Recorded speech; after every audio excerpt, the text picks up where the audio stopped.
Thanks for joining us on Not Boring CEs, where we don't think you should be bored to death while getting your continuing ed.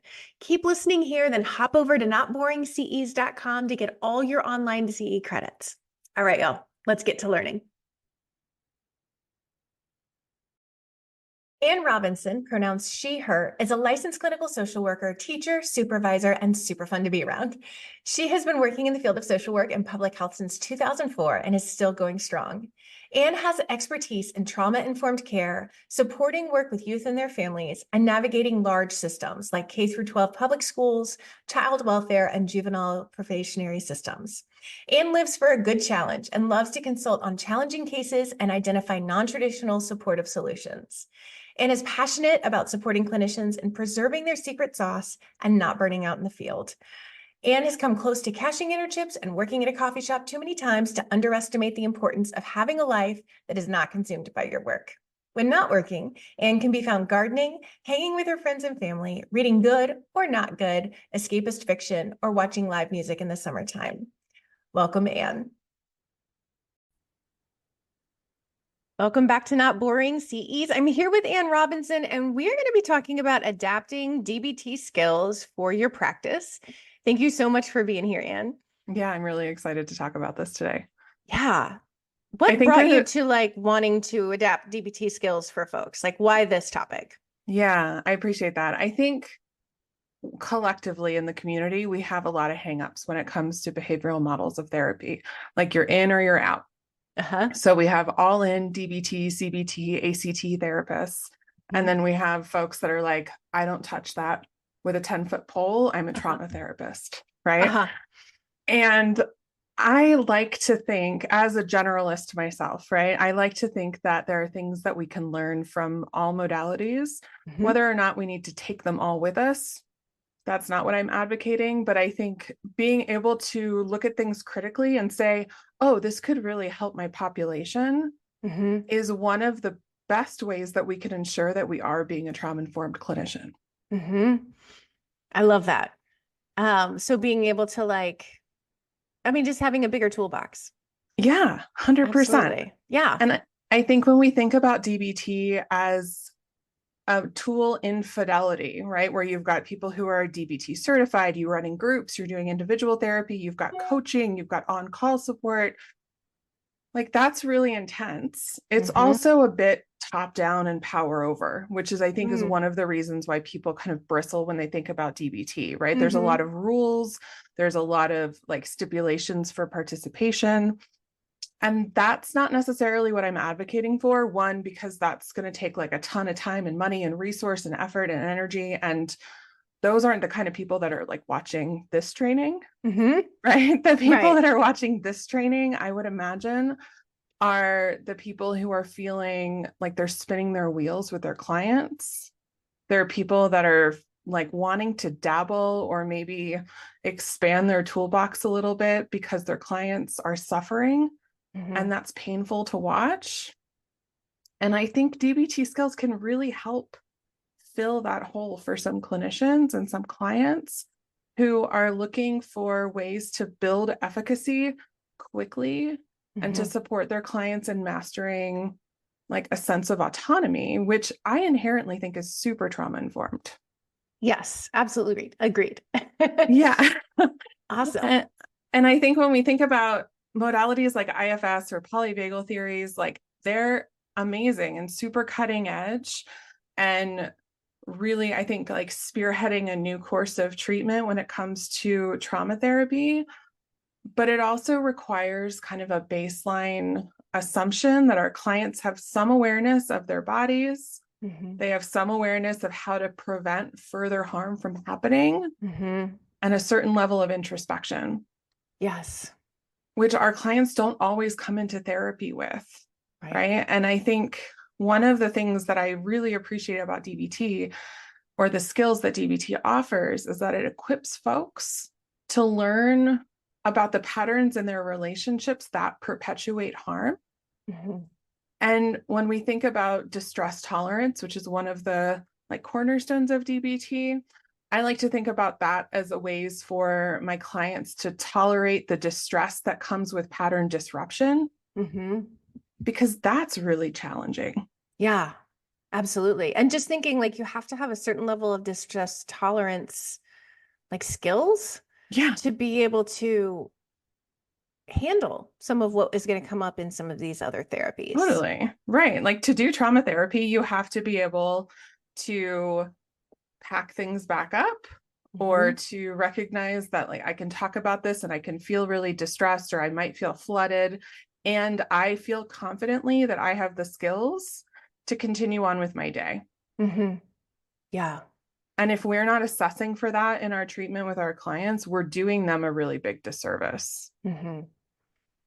Yeah. It's interesting your point earlier about like the fidelity around DBT. I know like Mm-hmm. I did DBT training, I don't even know, Yeah, 15 years ago at totally. least, maybe more. And was not in a setup where there was going to be like a group and somebody else that they call at night and all these Yeah, things. So I learned essentially a lot of DBT skills at a time when they were like, do not use these skills on their own. right.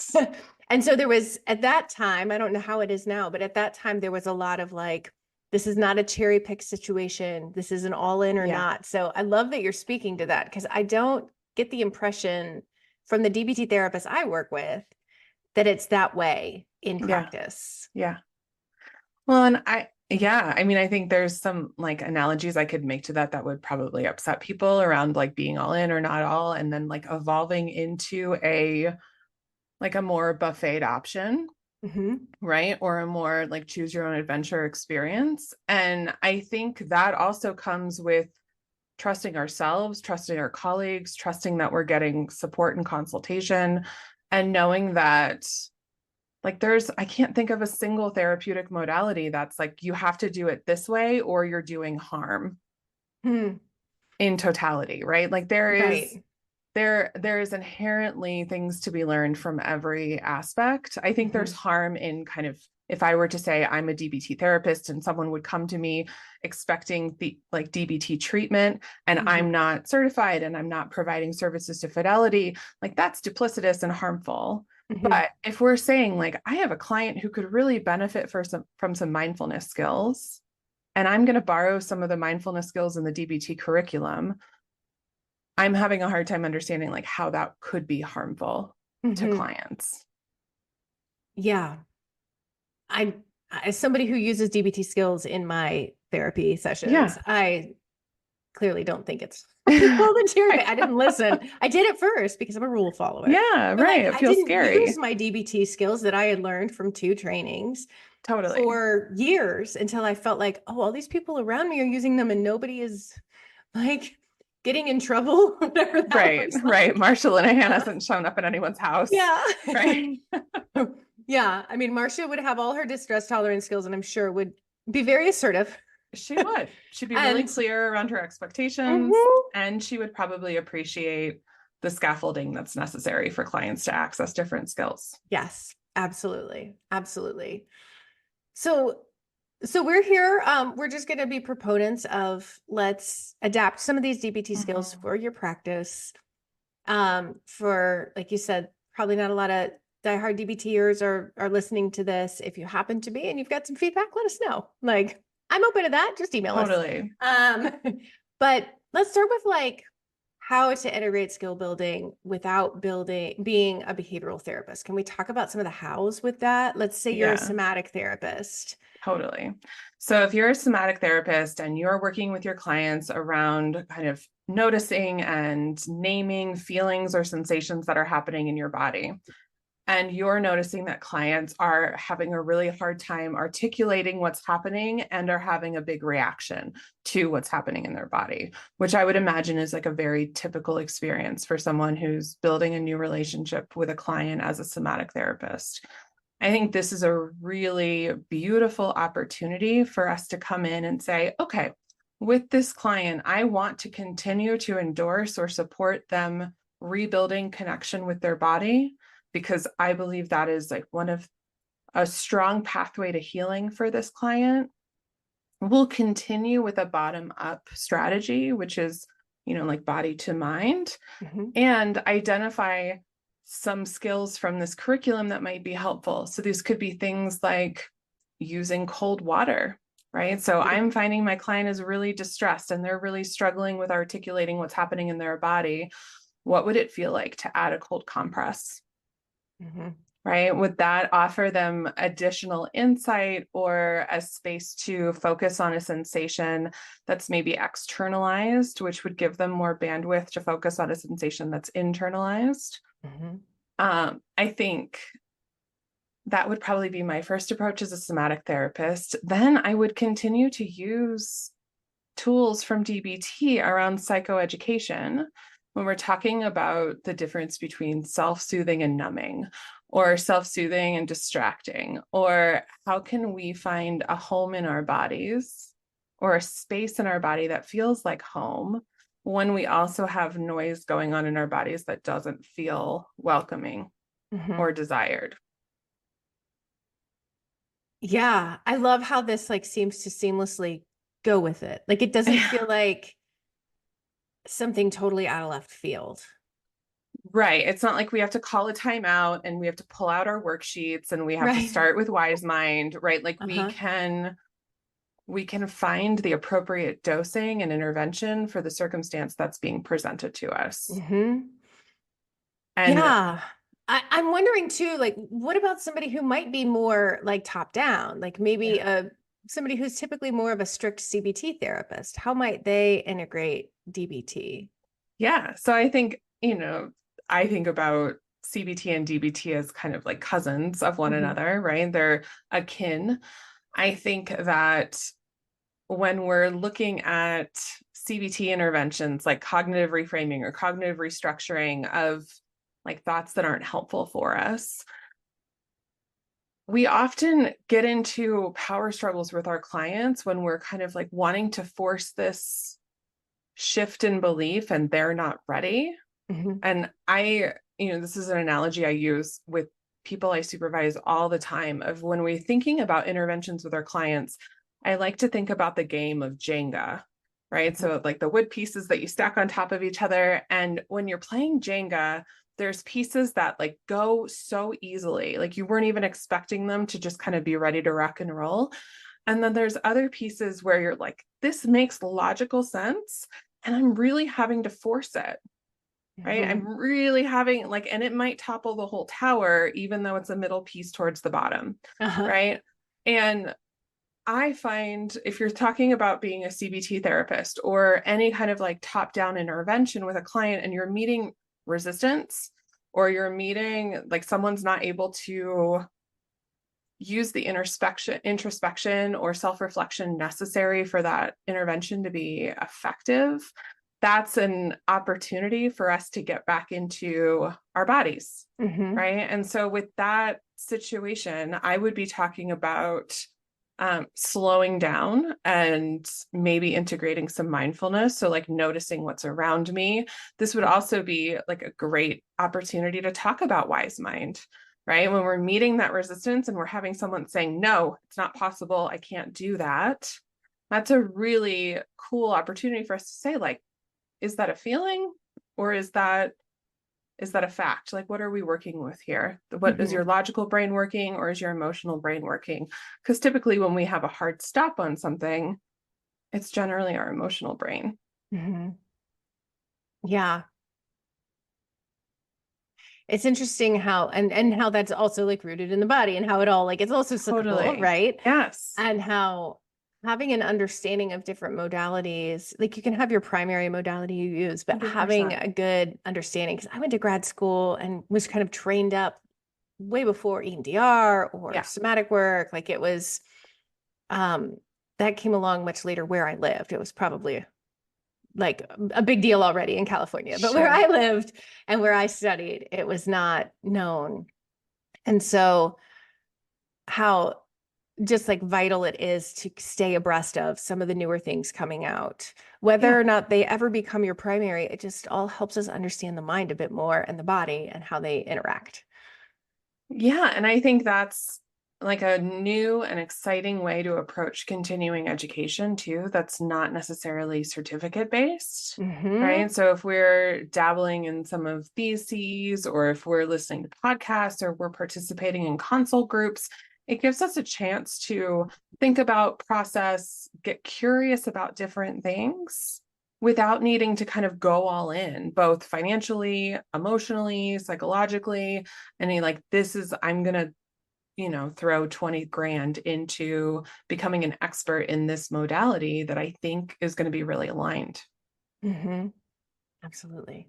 So it seems like the answer to like how to integrate the skill building partly depends on the modality you're already using, like seeing Yeah. what's most similar to kind of ease them into it. Because I can imagine if you're used to like body-based work and your therapist is all of a sudden like, let's replace this negative thought with a positive thought. Like it's like, wait, what?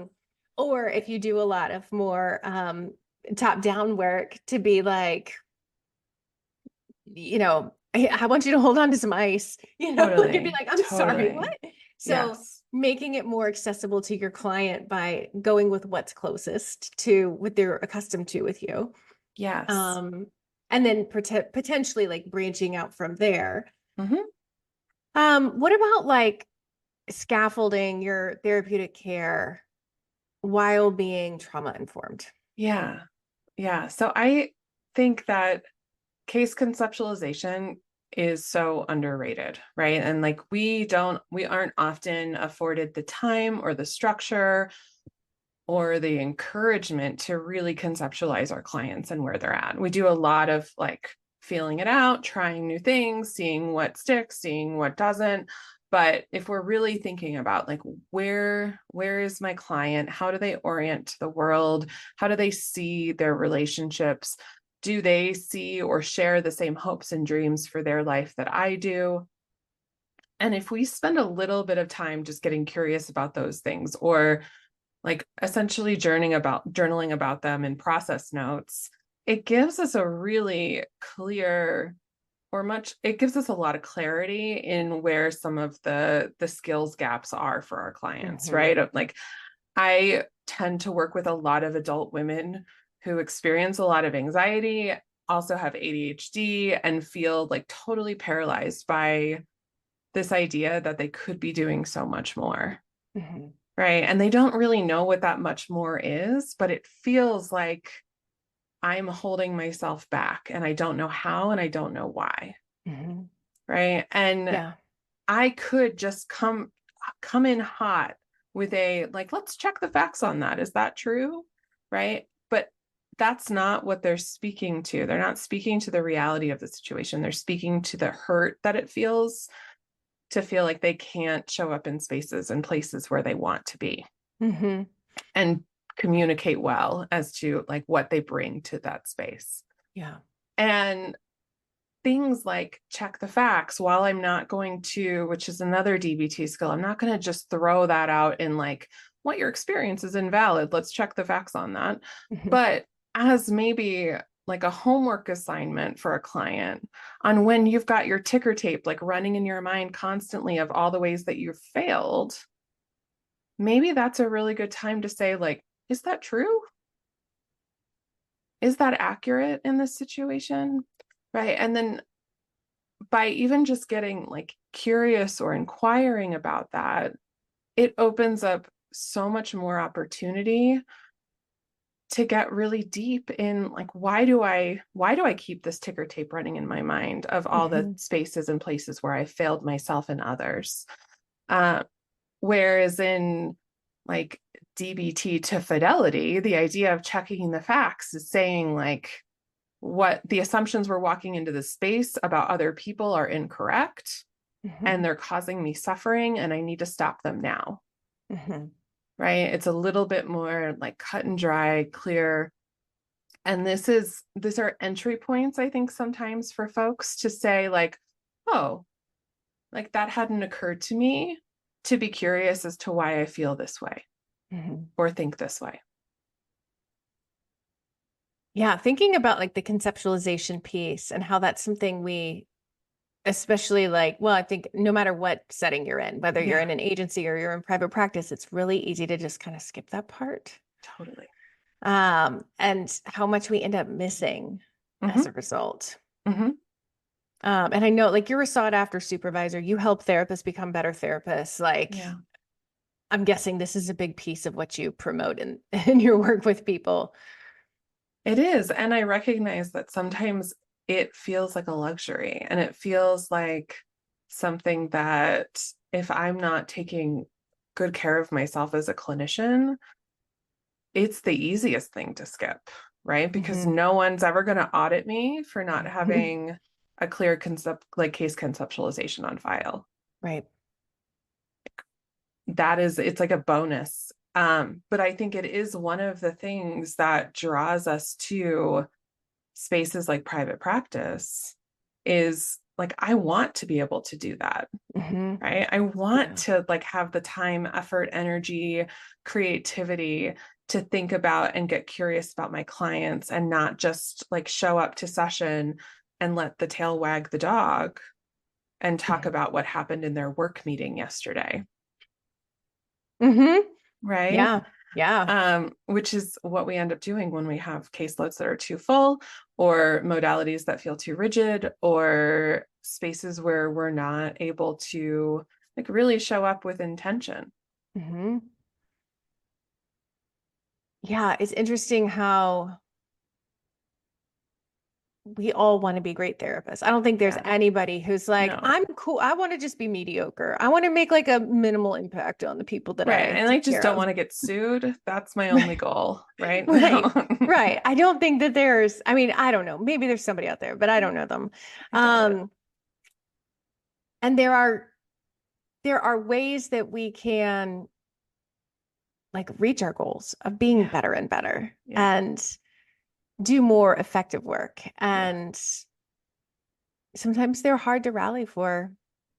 They're super hard to rally for. And I think that's why I'm an advocate of some of these teachings and modalities that are more skills based is Hmm. because when we as clinicians feel like we have a solid foundation, it's a parallel process, right? Like we are more willing to go deeper with our clients and to do more meaningful work if we feel capable of being able to help them put it back together at the end of the hour, Hmm.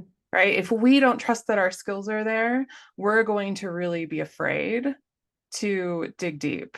We're going to be Hmm. afraid to initiate that because we don't know what's going to happen, Right. or we're terrified we're going to get in too deep. Hmm. Um, and I think we can use skills like this as our own scaffolding as therapists, Hmm. right? So we pick 2 or 3 skills that resonate with us, that don't feel too icky, that don't feel too behavioralist, that don't require worksheets maybe or homework. And we practice those for a little while Hmm. and we get feedback and we see what that feels like. And then we say, okay, this one I'm going to stick with, these 2 not so much. But because I've gotten curious and maybe listened to a podcast or watched a CE or talked to a colleague about it, if in a year I have a client that comes up and it's like, oh, they really need that skill, that muscle is already established. Hmm. I'm not going to be starting from scratch or feeling all of the responsibility to make this client feel better, which is what often happens when we have folks that are really distressed in our therapy rooms or in our spaces. Hmm.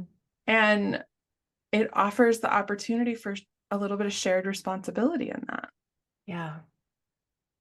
So I think the scaffolding is twofold. It's for both clinician and client. Yeah. I love that. I think about how I'm curious your thoughts on like using DBT skills without ever going to a DBT training. Mm. Mm-hmm. What do you think about that? I think people could, I mean, this is, I might get some like hate from people I was gonna about say your this. face looks I'm like you like, think you're about to get in oh, trouble. I think you could do that, right? Like there's a Hmm. beautiful podcast out of a group practice in San Francisco. I think it's called the Skillful Podcast. Hmm. And every episode is like one DBT skill. And they talk through it and they talk about how to utilize it. They talk about how to teach it to clients. They talk about what their personal experiences have been using that. right? Mhm. And that was actually like my entry point into DBT was in the like high holy COVID days. And I was like, I need like something. Mhm. Let's see if this is it.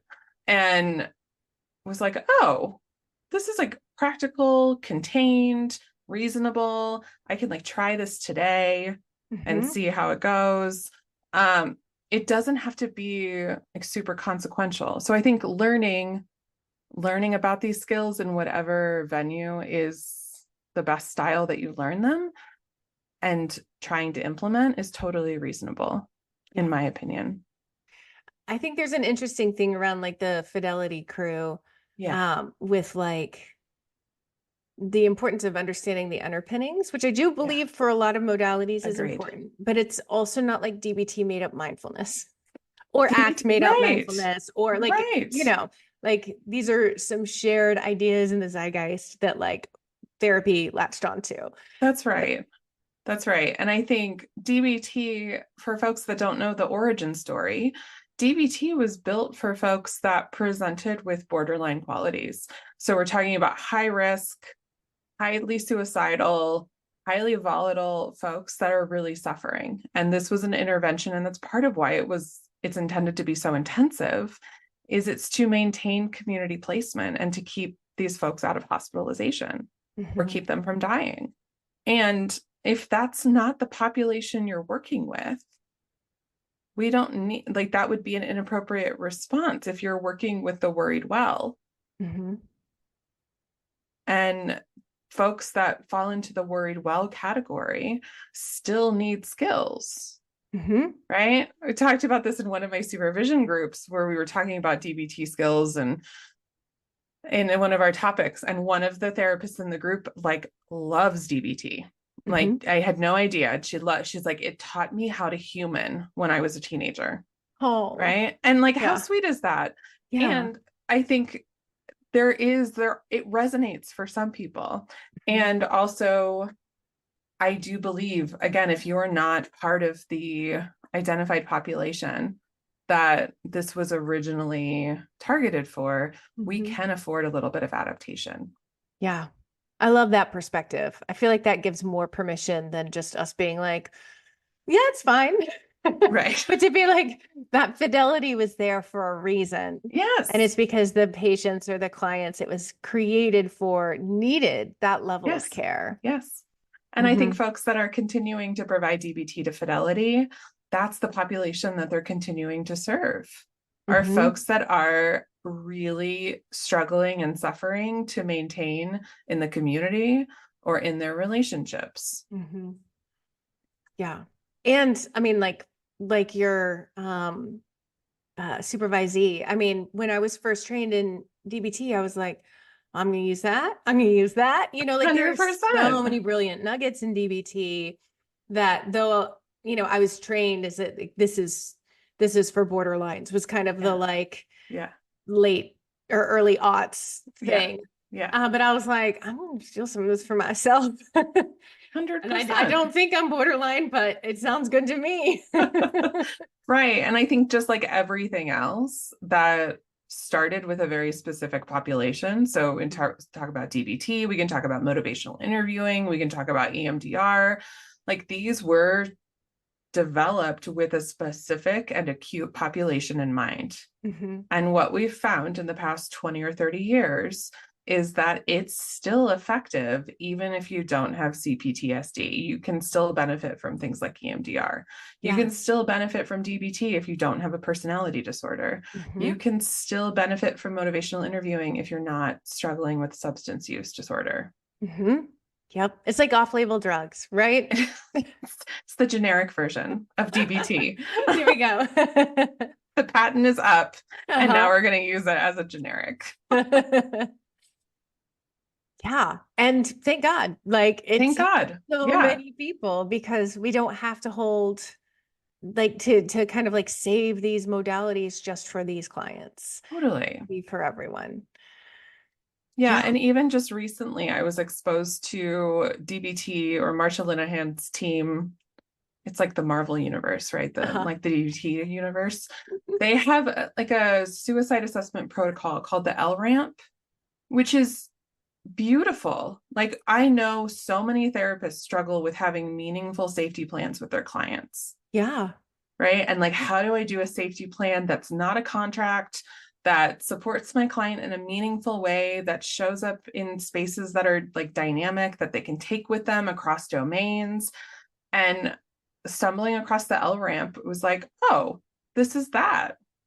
Right. This wouldn't be Yeah. something that like a school counselor could use with one of their students, but this is totally something we could use with our clients in an outpatient setting. Because it talks about not just antecedents to unsafe behavior, which is what so many safety plans focus on, but really like early warning signs, early support systems, skills and tools that I know that help me maintain, like as part of a daily practice. And how do other people tell that I'm struggling, and how can I best self-assess what my level of intervention is that I need? How can I resource myself? Like all of these really beautiful things. I think it's like an 8-page document. And I can't find anything like that in other modalities or other spaces for clients that are feeling suicidal or struggling with ideation. Yeah. I love that. I love that there's something that doesn't feel like the nonsense I had to do in agency work. Oh my gosh. Or, you know, because it's also scary as a therapist. Like we care about our clients. We don't want Yes. anything to happen to them. And filling out some stupid form that doesn't mean anything to either of you, except that it covers your ass if something bad That's right. happens. Like That's none of right. us want that. None of us Yeah. want that. Again, back to like the therapist that doesn't exist, that just wants to make it through their career without getting sued. Right. Like that's what most safety plans feel like they're for, is like, we checked the boxes, I gave them the crisis numbers, and we're just gonna like cross our fingers and hope for the best. Yeah. Yay. That's for the best for everyone, I'm sure. It feels so meaningful for all of us.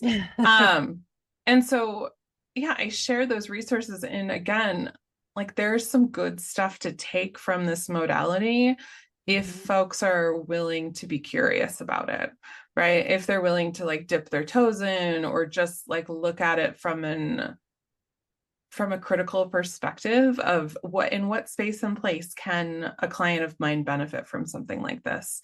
And again, there are certain DBT skills I never ever use with clients.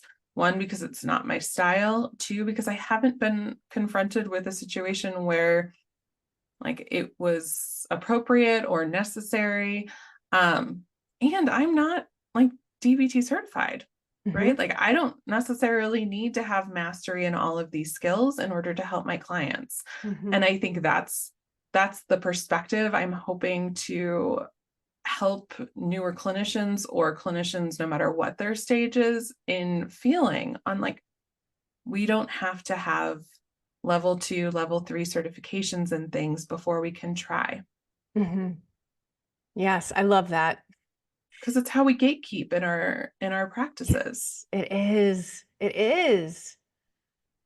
And like, I mean, the thing is, if you're not using any of those skills until you're level 2 or level 3, like you're not getting to practice them. So you're not getting better at them. You're not helping people with them. That's right. Just learning. It's the thing that drives me crazy. You know, I talk about in like all the abundance stuff. It's like, don't just learn, you have to implement as quickly as possible.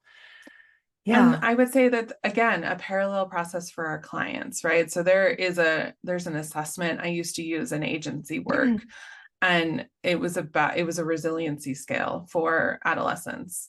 And it's super effective. Again, like totally gate kept. It's like you've got to pay for it, and it's a Pearson test, and it's pretty exhaustive. It's meant for more intensive work, but the principles of it I continue to take with me in my practice. And how do we measure resilience in people, whether they're adolescents, children, or adults? And the common thread in resilience is we have to have a sense of mastery. So I can do hard things, or I can cultivate the resources I need in order to get hard things done. A sense of relatedness. So people like me and I like them. I am trustworthy and other people are trustworthy.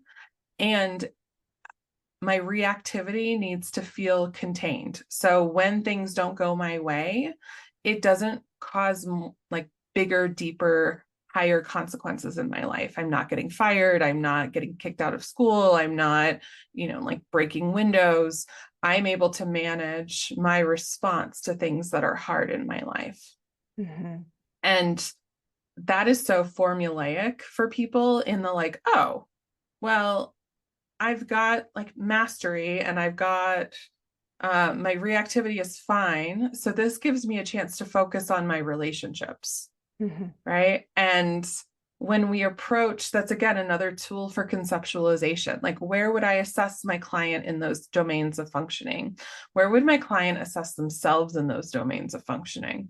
Right. And so when we're talking about my ideal client and their struggles with feeling like they're not doing enough or showing up enough or effective enough, right, that's an issue of mastery and competency. Mm-hmm. And that gives us an area to focus on. And so when we bring in like skills, like DBT skills, that gives them some pretty quick traction where they can find some mastery and effectiveness over these skills and implement them, which builds resilience and confidence and willingness to take risks in other areas. Mm-hmm.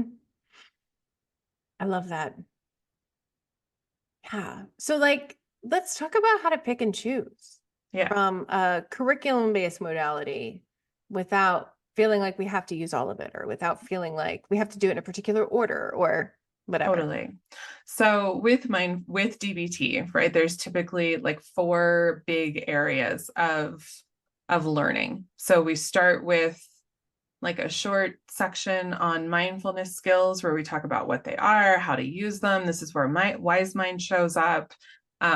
Folks are given kind of like a space to inventory what coping skills feel effective for them, right? So this is part of the like mindfulness of self, mindfulness of what's going on around me, how I can access my regulation, Mm-hmm. right? And so in that quick space, we're building a little toolkit that then we can pull on later. And so the reason they start with that in DBT makes a lot of sense. Again, like if we're building competency and we're encouraging folks to think about what feels good to them in more adaptive ways, it means they're more likely to utilize them in moments where they're feeling upset. Mm-hmm. And so if you're working with a client and your client has a fairly good set of strategies to manage distress, right? Where they're like, yeah, like we do all the check boxes, right? I've got good friends that I can call. I've got a supportive partner. My family feels really like accessible and supportive. My job and my colleagues are great. I've got hobbies that I enjoy, like I take care of myself and I eat foods that nourish me and I move my body and I get sunshine and like all the stuff and things, right? If they have got enough of those where you're like, okay, like they're managing well in between sessions, that feels really good. Then we move on to the distress tolerance skills. And so distress tolerance is the language that they use in DBT.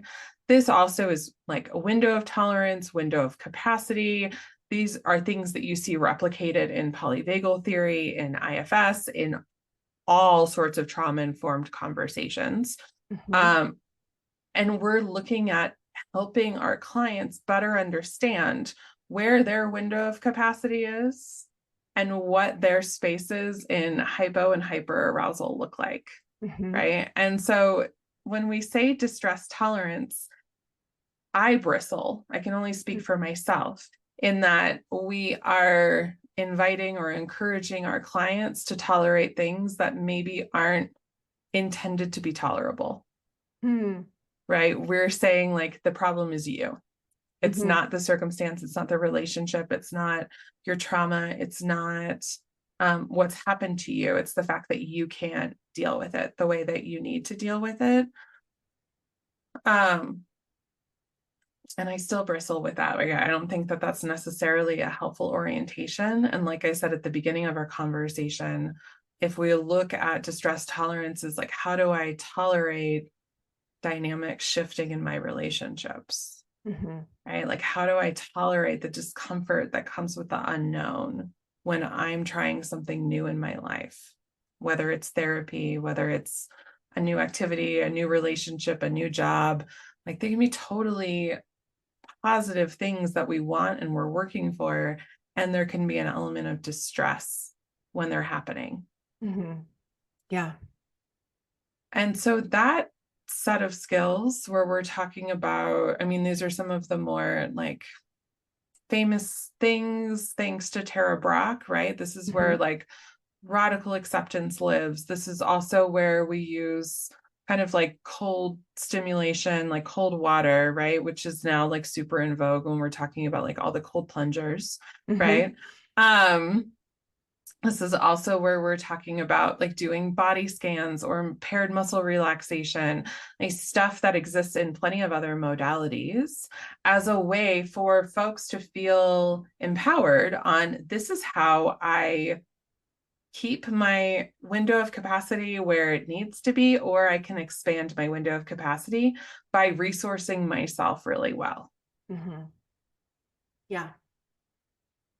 And then moving on from there in the DBT universe, we go to like emotional regulation skills, right? So this is where we're talking about naming our emotions and understanding them. This is where we use skills like check the facts or opposite action.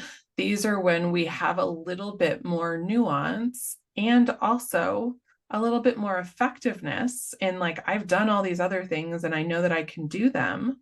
So I can move on to kind of more emotion-based work here. And then finishing with interpersonal effectiveness. So how do I take what I've learned inside and apply it to my relationships? And so when we're thinking about picking and choosing and not kind of working through a whole curriculum, we go back to this idea of case conceptualization and like, what does my client already have going really well for them? What can they already do well? And how do we name that for them, articulate it, capitalize on it, and use that to kind of get to the next level?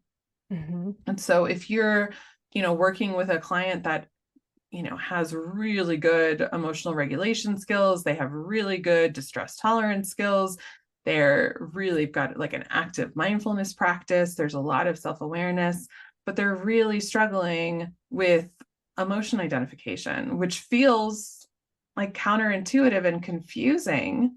And as a therapist, like we see this happen all the time, right? That gives us a point for intervention and a point of intention in our work together instead of spinning our wheels and like, why is this still happening? Or why is this happening again for you? Does that make sense? It does. And I'm thinking about how like that example you gave also like is the distress tolerance, is the emotion regulation, is that a result of denying the feeling? 100%. Because they can't even name it. And then you've got this really juicy big deal stuff to work in therapy instead of what happened in that work meeting yesterday. That's right. And we think about, again, looking at like my identified client or my target population I work most often with is I have lots of women who have learned to bypass their emotions because they're frustrating, they're annoying, they get in the way, they prevent them from being able to do what they want to do. All of these things are true, by the way. Right. Like I endorse this 100%.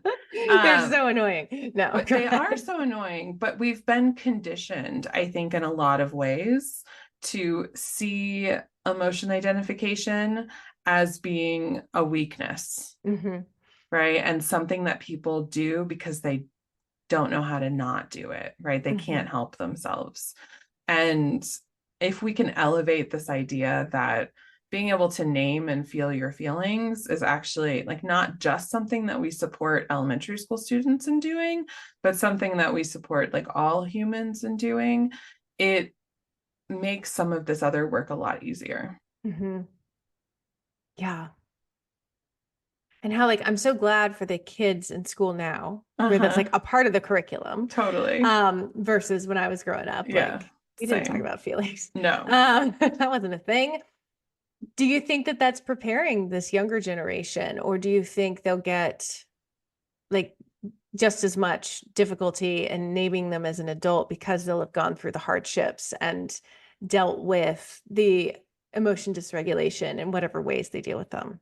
Just curious and off topic. Yeah, I mean, that's a really good question. And there's like a lot of anecdotal thoughts that are popping into my head about this. So I was driving with my partner in the car. This was right before Thanksgiving this year, and NPR was on the radio, and they were talking about, it was like this really brief story of talking about how to navigate holiday stressors with your family. And it was things like take a break and make sure that you're eating enough and monitor how much you're drinking, and like, you know, it was really basic kind of interpersonal skills and like how to not get in a screaming fight with your parents or whoever you were visiting for the holidays. And my partner, who's not in mental health, said, "Isn't it sad that we need to talk about this now?" And I was like, I actually think we've always needed to talk about this. Oh Right. yeah. And like, Stress at the holidays isn't a new phenomenon. Yeah. and we don't think about like a generation 2, 3 before us as being the most like emotionally aware and in tuned individuals, right? That was more of like dealing with conflict with like a hammer than it was with a conversation. And so I think what we're seeing, what we will see and are currently seeing with like Gen Z and younger is a lot of challenging of the way that those that are my age and older have been raised, or what their willingness is to talk about their feelings and name their feelings. Because it does feel, I think, a little bit more accessible for folks that are younger than I am. Yeah. Yeah. That's what I'm hoping, looking forward. Right. Let Gen Z save us all. Got it. So I'm thinking about the kind of like behavioral therapy hurdles that those of us who do any form of behavioral therapy find. I mean, any therapist finds hurdles. Can we talk specifically about opposite action and how we could use that? Yeah, so opposite action is like my MVP DBT skill. I use opposite action like constantly in my life personally. So opposite action is this idea that our urge or the thing that we tend to do is actually causing us harm and we know that that's causing us harm, but we can't seem to stop ourselves from doing it. And we could go through so many scenarios for that are unnecessary right now, I think. But I like to distill that down to like really small actions. We could talk about like writing progress notes, right? My urge is to shut my computer and leave and not write them. And then I'm going to get to like tomorrow and be really frustrated that I have a full day of progress notes I haven't written. And that's going to create kind of like a chain reaction, right? DBT language or behaviorist language of what happens next. And for therapists or clinicians that are considering using DBT, enough to have watched this conversation, but maybe not enough to like think about it more, I would say what I would ask, I would encourage you to be curious around like why, right? So why are we averse to using a modality that we don't have a ton of experience with? Why do we as a therapy community see behavioral models as kind of a less than or an entry point until you get better at therapy? And how is that holding you back? And how is that holding your clients back? And so opposite action is really just the idea of like, instead of doing what my urge is, I'm going to do the opposite. And I'm just going to do the thing, right? Or I'm going to get out of bed, or I'm going to write the note, or I'm going to practice the skill. That would be something I would consider or like offer as a challenge by choice to the folks watching or listening to this, is like, what skill from this hour feels accessible enough that I can just give it a try in my personal life, and then see if I'm willing to try it in my clinical work. Yeah. So I have some questions about opposite action. Yeah. How is opposite action different from discipline? Yeah, I hate the word discipline or motivation, right? Because there's so much morality tied up into it. Mm-hmm. Like discipline is good, laziness is bad. And I think opposite action speaks to the pattern of behavior as opposed to the goodness of the behavior or the badness of the behavior, right? And like we have desirable or maybe less desirable things that happen in our lives or that we do as people. And when we're avoiding something or when our urge is contraindicate to like what is in our best interest, it's not a matter of motivation or laziness. It's a matter of like overwhelm or fatigue or habit or fear of what happens if I do things differently. And when we look at them we look at our behaviors through that lens, it gives us the opportunity for a lot of compassion. I'm like, oh, I don't need to be scared of this. Like I know I can do this. Or I might need some more accountability in order to do this, but now I can ask for it without feeling like I'm being lazy or needy. Mm-hmm. I love that. Because I mean, we all have cognitive dissonance in our lives, right? There's always stuff that we're like, I know my life would run smoother, or I'd have more of what I want, or I'd, reach my goals faster if I did X, Y, or Z, but I'm gonna sit here and read instead. Or, like when I think of opposite action, one of the ways that I always differentiate it from discipline in my head is like there's an intention behind it. Like there's an analysis and intention instead of like, I'm gonna get up and work out in the morning because I'm supposed to, like because I should. And that's the battle every morning. It's like versus oh, I noticed that I am not. I'm wanting to do this like I want to stick a fork in my eye. And this is the pattern I get into every morning. And then later on, I'm upset because I didn't do what I said I was going to do. That kind of stuff. Yeah, I think opposite action also typically is working towards something as opposed to working away from something, right? So when you give your like morning workout analogy, oftentimes I think people say like I'm going to get up and I'm going to exercise in the morning because people who do that are disciplined, motivated, physically fit. And people who don't do that are lazy and they don't care about themselves. Oh, it's so dichotomous, right? It's right. And if we spent just like a couple of seconds going like, what's beneath this belief for me? Right? It would take us no time at all to be like, well, that's like garbage. Of course, there are people out there that care about themselves that don't work out in the morning. Right. Right? And I can still care about myself and not want to work out in the morning. Um, and so when we're thinking about opposite action, it's like I want things to feel differently. I want my relationships to feel differently. I want my actions to feel differently. And this is one way for me to get there, even if it's in a small way. So again, opposite action, I like to take in like really small doses as opposed to big life changes. So and again, this is not like just a DBT thing. This is like an Atomic Habits James Clear thing. This like everybody does this, right? And like we're habit stacking. God, I love a habit stack. Right? Habit stack, great. But should we talk about habit stacking since not everybody might know what it is? Yeah. So it's like the opposite of trigger stacking, right? So we think about habit stacking as like I'm also going to look at the behaviors that I need to do to get towards the goal that I want to get towards, right? So in this example, we've given people who exercise in the morning care about themselves. I want to be someone who cares about myself. And so these are 10, 12, 15 ways that I can care about myself that include or maybe don't include exercising in the morning. And when I'm working towards that ideology, it opens up a lot of opportunity for me to stack habits, right? So I'm going to get up and I'm going to, set a timer for 15 minutes and I'm not going to look at my phone for those first 15 minutes because I want to just get curious about what the morning is like without a screen in my hand.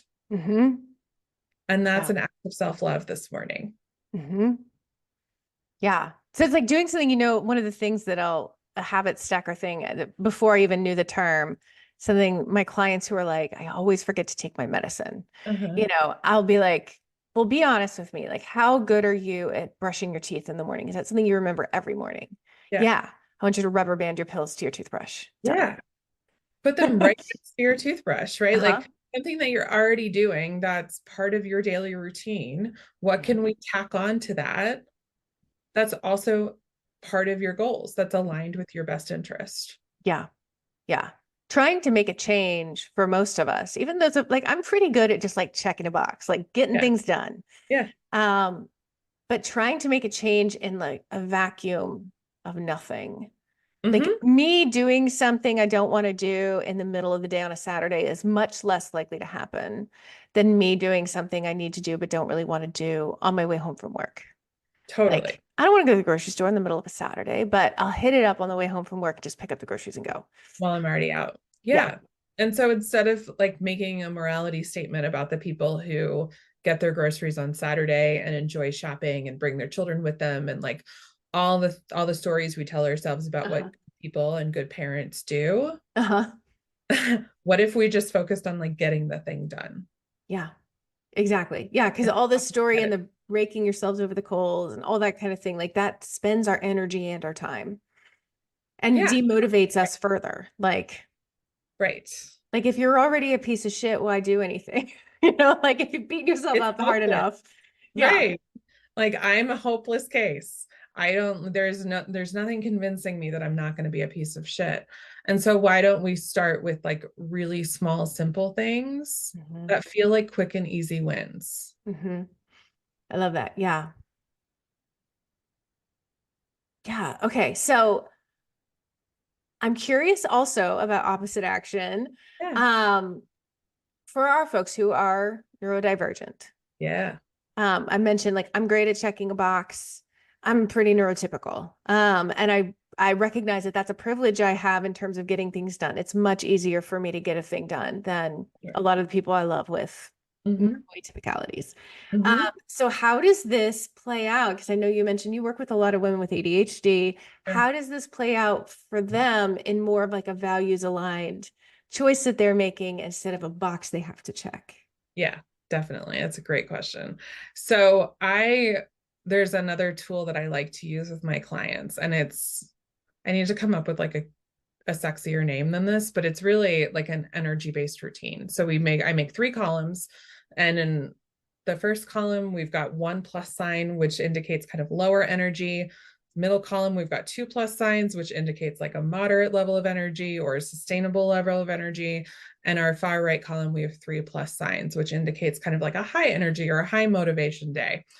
And again, similar to the way we talk about most things, there's not necessarily a value attached to having a high energy day versus a low energy day. We recognize them, they're part of a continuum and they're part of the experience. And so in each one of these columns, we write out what makes for a successful day when that's your energy level. I love that. Right. And so knowing that our low energy days will not be always and forever, and our high energy days will not be always and forever. So in our high energy days, we're not like making new rules for ourselves, right? We're not like setting new expectations for this is how I'm going to be an adult on this planet. And in our low energy days, we're also going to believe that this is not my new forever either, right? Because there's so much fear and scarcity around holding on to our motivation. And when we think about the way we're showing up in the world as being like solely my responsibility, which happens, I think, a lot with neurodivergent folks, it does become about being successful or being a failure. And so we're recalibrating our expectations. It becomes more about like what's reasonable for me to expect to do on this day, given what my energy level is. I like that.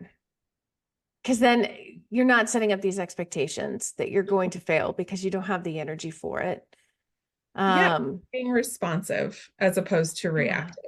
Absolutely. Yeah. And gives us an opportunity to be kind to ourselves. Right? Which we all need a little bit more Absolutely. encouragement to do that.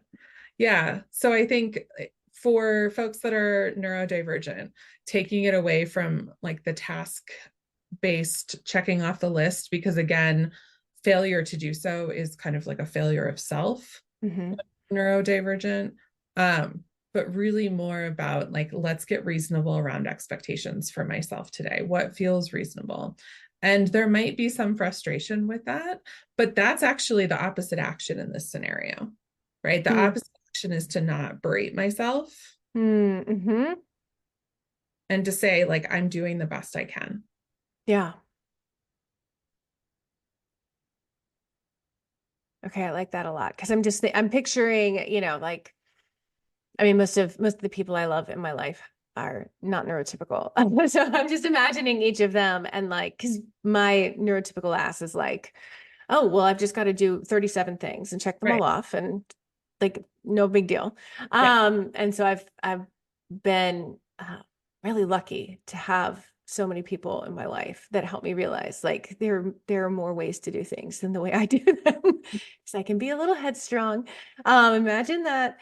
But just thinking about the gentleness being the opposite action, because ultimately, like whether somebody cleans their kitchen or turns in the paperwork or whatever, that stuff's a lot less important than them showing up for themselves. Totally.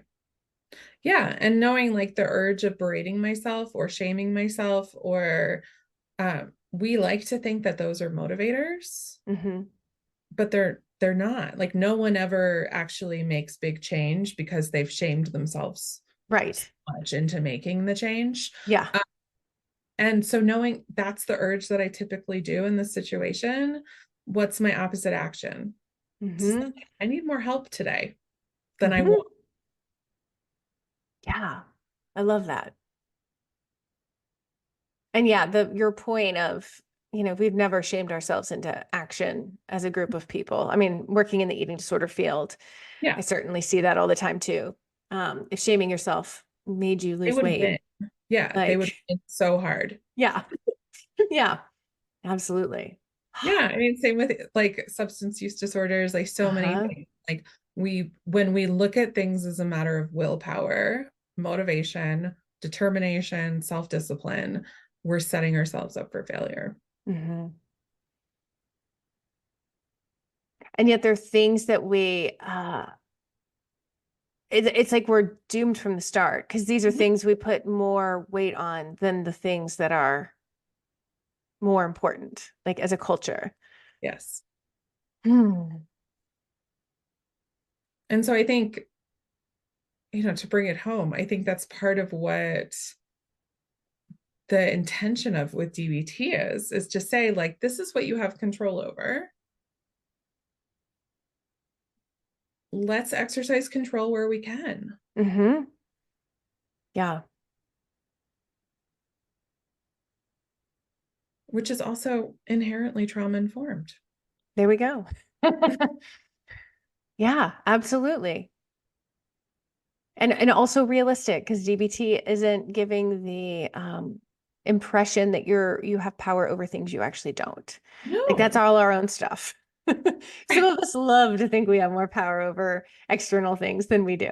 Like literally all of us want to believe that we have power over things that we have absolutely no power over, right? And it's because we want to reduce our suffering. Yeah. Yeah. Can't blame us for it. No, we come back honestly. But if we're able to really just like be gentle and kind with ourselves and build our window of tolerance, or at least know where it is, and build our resilience, then we get through. We do get through. And the idea is like, how do we get through without causing more pain? Yes. And this is one of the ways. I love it. And thank you so much for talking today. I feel like it's motivational for me. Like, I'm like, okay, what DB skills? I'm going to like dive back into a DBT book I have over here and be like, what else can I be using in my own life as well as sharing with clients?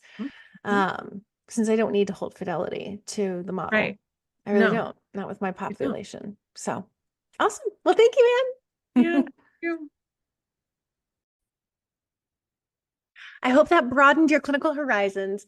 Head over to notboringces.com to get your CE credit. Want to have a not boring conversation with me about your clinical area of expertise? You can apply there too. If you like this conversation, leave us a 5-star review, tell a friend, and be sure to subscribe for future conversations.